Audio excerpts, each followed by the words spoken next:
Assalamualaikum. Today, June 12, the sisters are doing their gardening.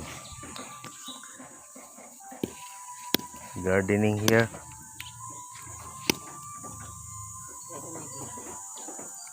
They're making ladder for the plants.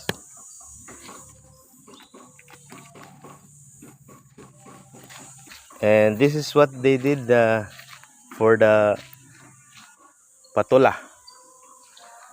Okay, they have ladder here. Inshallah.